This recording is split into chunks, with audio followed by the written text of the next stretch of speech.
Welcome to the Slop Farm. Enjoy the video. In this video, I will show you how to make delicious chicken corn chowder, step by step.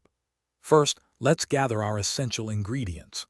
You'll need about 2 cups of cooked chicken, either shredded or diced, along with 1 cup of sweet corn kernels, which can be fresh or frozen.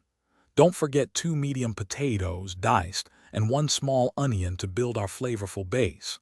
Having everything ready makes the cooking process smooth and enjoyable. Now let's start building that incredible flavor. In a large pot, melt 2 tablespoons of butter over medium heat.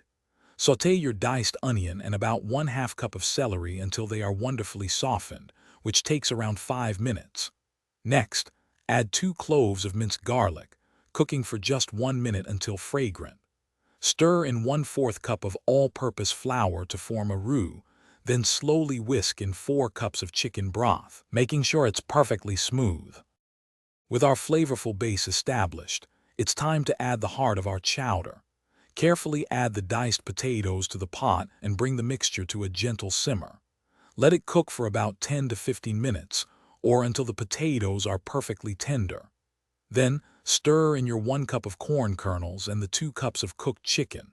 Finally, pour in 1½ cups of rich heavy cream, heating it through gently without boiling. Our chicken corn chowder is almost ready to enjoy.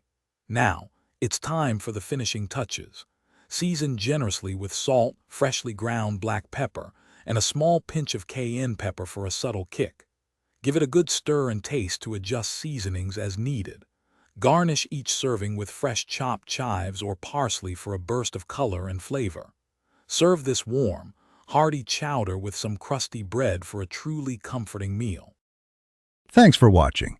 Consider subscribing if we helped you today.